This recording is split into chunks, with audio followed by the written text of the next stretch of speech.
Hi guys, my name's Seb Tudor, I'm the man on the Silver Mountain and welcome back. Now today we're talking about a month in Trump. Again, in fact 2 months, because the last time I was supposed to do one of these videos I was away and I didn't get back in time to do it, and so I managed to do the month in review and get that up, but I didn't manage to do the month in Trump. So this is the last couple of months. So we're going to jump back because there has been kind of a theme throughout these last couple of months, mostly to do with Trump and information, or Trump and Russia as well. So we'll kick off with, first off, he fired James Comey, the head of the FBI, who had been there for a while.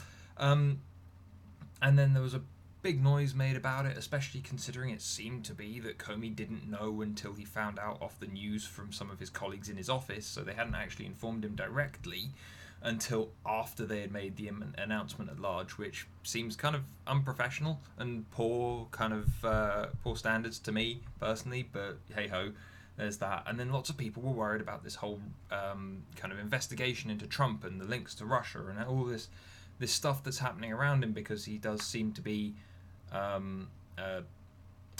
let's just say a little bit more pro-Russia than any previous president has. And as I've said before in other videos, that's maybe not necessarily a bad thing. Two great world powers who have an awful lot of resources and an awful lot of firepower potentially kind of coming together and working with one another so that they're not like actively destroying one another. That's probably a good thing. But also, considering some of the practices that Russia is involved in and some of the things that it has done in the past, and how America does so enjoy being the world's police force, it does kind of seem odd the way that some of these things have come about. In which case, though, then to kind of resolve that, a special counsel was put in place to oversee this, and this was former FBI director, I believe, Robert Mueller, who's been put in, and we'll have to see where that kind of goes now that that's kind of faded out. Comey has left, and now this individual is in charge of the investigation. So we'll have to see how that kind of pans out. However, this is where we start getting into more kind of other issues, and this is the information stuff that we're actually talking about. So whilst they're investigating Trump, whilst they're looking into all of these things, whilst all of these things are kind of very up in the air and still being worked on, this is where we start having problems. Because apparently Trump, being the incompetent that we know him to be, got some information and spilled the beans during a meeting with Sergey and Sergey. There's Sergey Lavrov, who is the gentleman on the left there, who is the foreign minister for Russia, and then you've got Sergei Kislyak, who is the Russian ambassador, who has been at very much the core of all of these kind of Trump-Russia issues. And so as a result, though, apparently he kind of spilled the beans on some supposedly Israeli intelligence that had been fed to them, which, is pretty horrific, considering that the United States inadvertently slipping up and letting loose with information that has been given to them by other foreign powers that work as their allies is kind of bad. And especially considering that now also Israel has started to look to change its agreement with the United States on how it deals with kind of sharing of information and stuff like that. So once again, you've got Trump just seemingly opening his mouth and letting it all fall out like the child that he is, always needing to show that he knows more, that he has more, or whatever else. And as a result, it's now costing the US kind of allies. And this has been kind of a theme. He always overshares. He always brings it back to things that are about him. And it's ridiculous. It makes absolutely no sense. He's a literal child.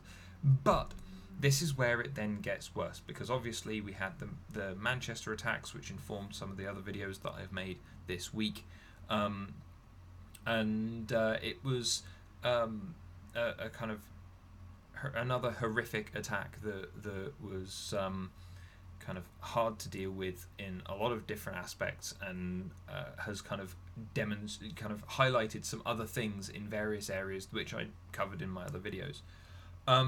But here now, we obviously had the crime scene, the site of the bombing, which has now been gone over by police and by experts that have been looking into this. And see, this is where it all starts to get a bit bad, because obviously, we're still allies with people. We've got other people who are just as concerned about terror as we are.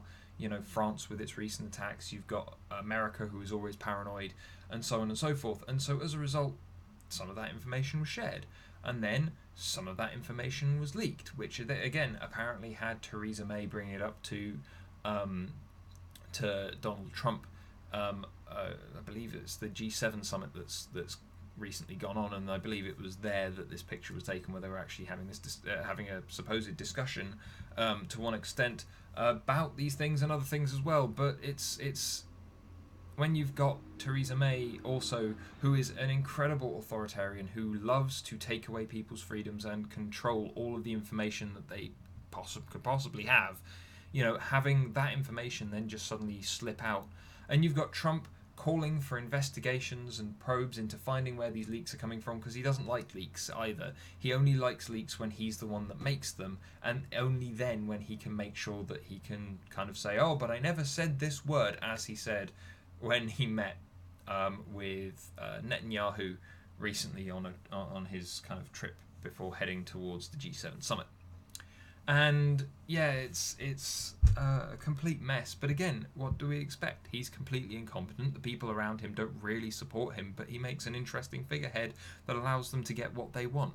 In which case, he will continue to kind of leak information, to alienate allies, to cause problems, to cause, again, instability. It's that thing that keeps happening around bad leaders. You've got two of them sat right there in that picture. They are both people who have caused untold amounts of instability surrounding their election and surrounding them being put into office. One granted by an actual election, and one being voted for purely by her party. But it still kind of comes down to they are just causing damage just by being there, just by acting the way that they do, saying the things that they say, and generally kind of pulling people along with them. It's that bad leadership thing.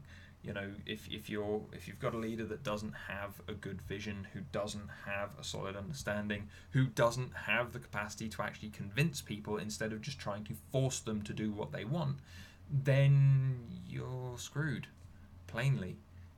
Especially when you've again got a president there who didn't win the popular vote and who won basically on a flawed technicality in the American system, and you've got a woman there who wasn't elected in at all. But in regards to Trump, again, he's the one that's leaking all this information. It's bad enough that we've got one leader in that image who is kind of sinking her claws in and not wanting to let anything go, and wanting to kind of hold on for dear life almost with some of the things that she wants to do. But it's even worse when you've got a leader who can't even be trusted by allies. It's a really tough set of things to deal with there, because also what happens when these attacks continue to happen? Yeah, how are we going to be able to rely on our allies, rely on people internationally to help inform both attacks in the States, in Europe, in the UK, and wherever? How are we going to inform the investigations and inform the combating of these situations if then also all of the information that is being shared between groups is then also being shared with everybody else? And there's a difference between the leaks that Trump was initially pissed off about, when people were leaking how immature he is within his own office, that caused him to get into a little tiz. There's that, which is just highlighting how poor a leader he is and how childish he can be. But then it's a completely different matter when it's a really serious thing like this, or when Trump is literally potentially causing, jeopardizing kind of espionage and surveillance operations for a completely different foreign power just because he opened his big mouth.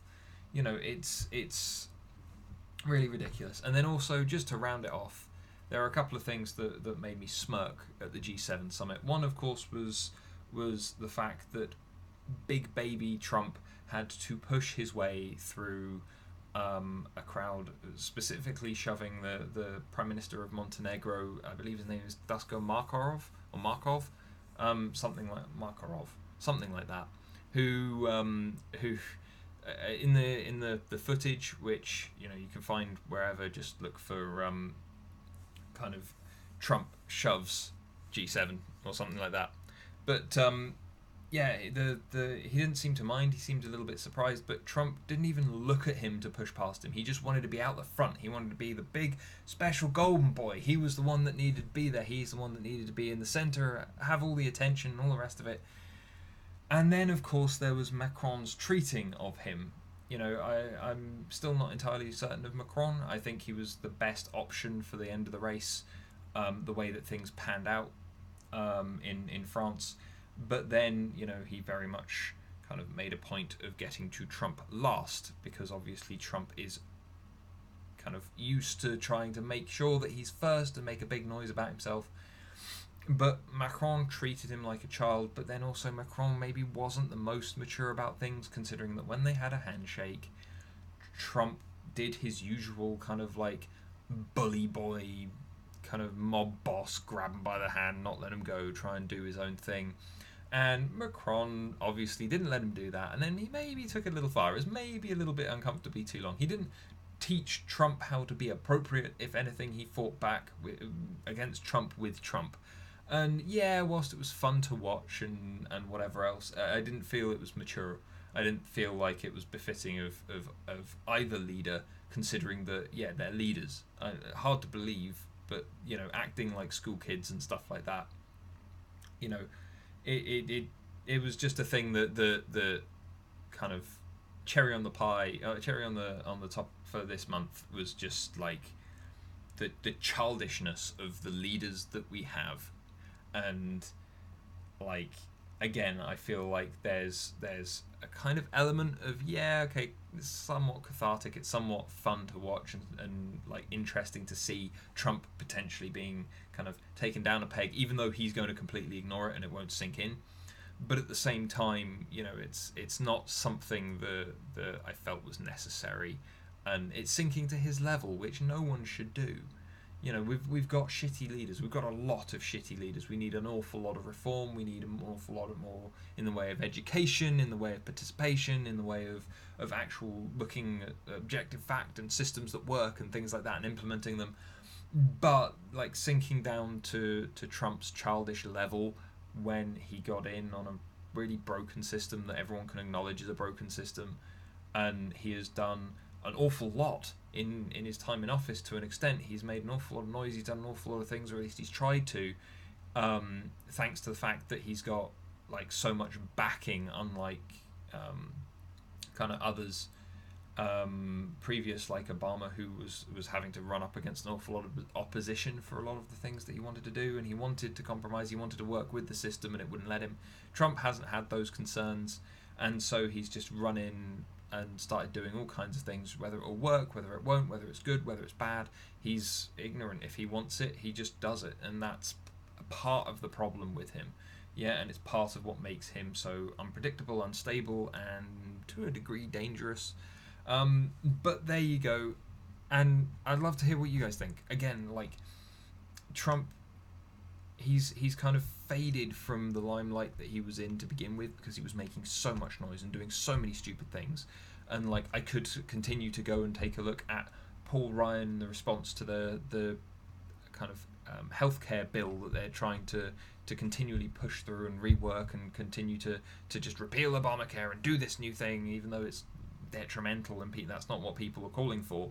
It's like, there's a whole load of other stuff that's still been happening that you could go into and look at, and it's all down to the way that Trump has come in, and he's been able to just leave things running to other people instead of actually like taking care of what needed to be taken care of, or like where apparently it's he will have these tantrums, and he will continue to have these tantrums, and like that needs to kind of come to an end. And there's again been talk of impeachment and things like that, and I think that might be a good thing, but also it might be just as bad, because it demonstrates to an awful lot of people that, yeah, Trump was bad.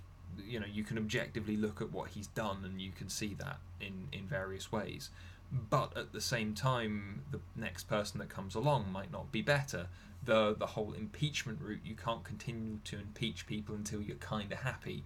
You know, there has to be a limit somewhere, and like that continual rolling instability of potential impeachments, or not having people step up because they're afraid of impeachment, or having the wrong people step up because they don't care, you know, or just having the kind of legacy and succession fall to a person that maybe might be worse even in various other ways because they are more intelligent than Trump and they are harder to manage than Trump because they know the system. You know, it's a lot of ifs, ands and buts, and that's part of the problem. And especially when it comes to these leaks and these other stupid things that have been going on, it just continues to roll as part of this big problem. But anyway, I'd love to know what you guys think about this Russia stuff, about the stuff that happened at G7, about all of these leaks that seem to be touching in on America and Trump before they're rolling out elsewhere, just because either people are leaking for the sake of leaking, or because Trump can't keep his mouth shut, or whatever else. You know, let me know what you guys think. But otherwise, thank you very much for watching, guys, and I'll see you in the video tomorrow. Take care. Thank you very much for watching, guys. If you enjoyed this video, then please drop us a like and subscribe for more, and I'll see you in the video tomorrow. Take care.